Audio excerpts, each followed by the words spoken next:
There is a cold war between the youngest president in Africa, Ibrahim Traore, and the most educated president in Africa, President William Ruto. On this video, I will take you through every detail on what is happening between these two African giants. Many have seen this war, but they haven't taken it serious just because right now ECOWAS has the final say on what is happening on the West African countries.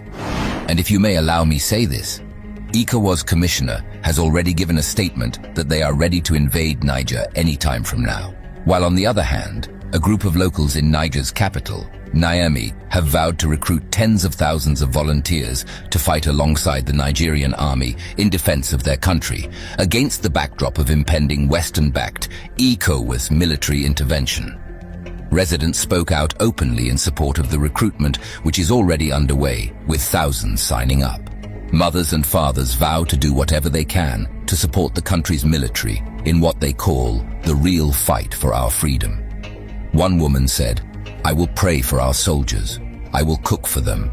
I will give up my children. And if I have to fight, I don't mind. Our country must be free."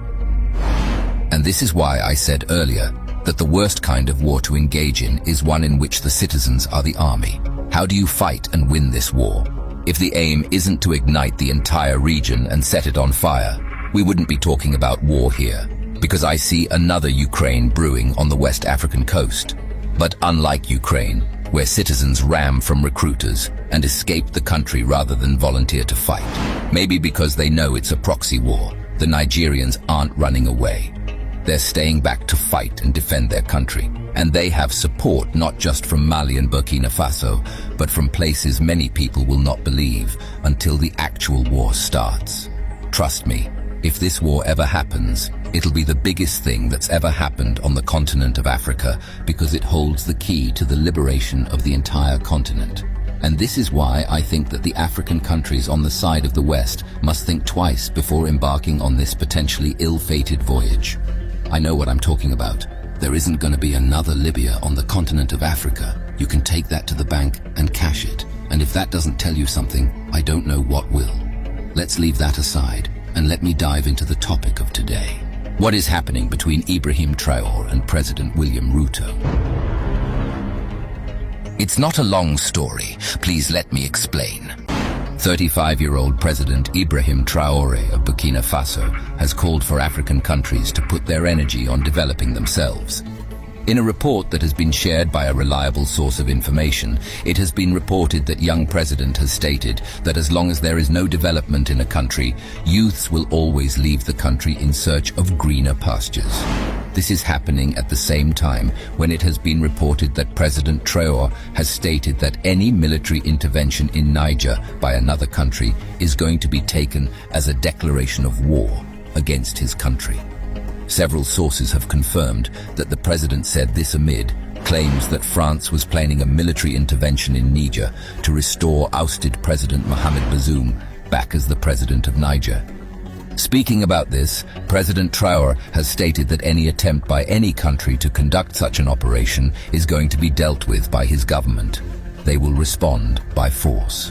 This is happening at the same time when President William Ruto of Kenya has stated that his country, Kenya, is going to support any decision taken by ECOWAS in attempts to restore ousted President Mohamed back to his seat. President William Ruto has also stated that Kenya is against coup in Africa, adding that coups takes countries back to the old days where there was no democracy. Above all, this means that if President William Ruto will dare to touch Niger, he will touch Ibrahim Traore. Anyways, I don't know what you think about all this. Give us your thoughts on the comment section below. The coup in Niger, our position is that undemocratic, unconstitutional imposition of the will of any government of whatever nature on the people without their consent is wrong, the same way colonialism was wrong.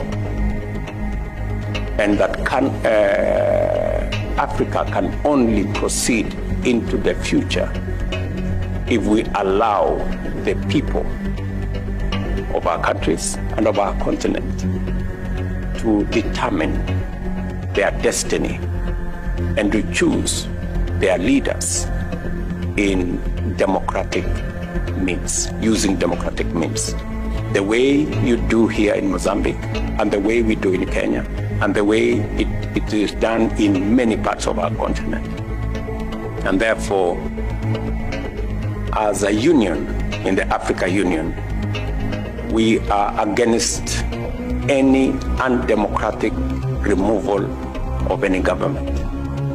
Coups are not a panacea. They are not a solution to the challenges that we have as a continent.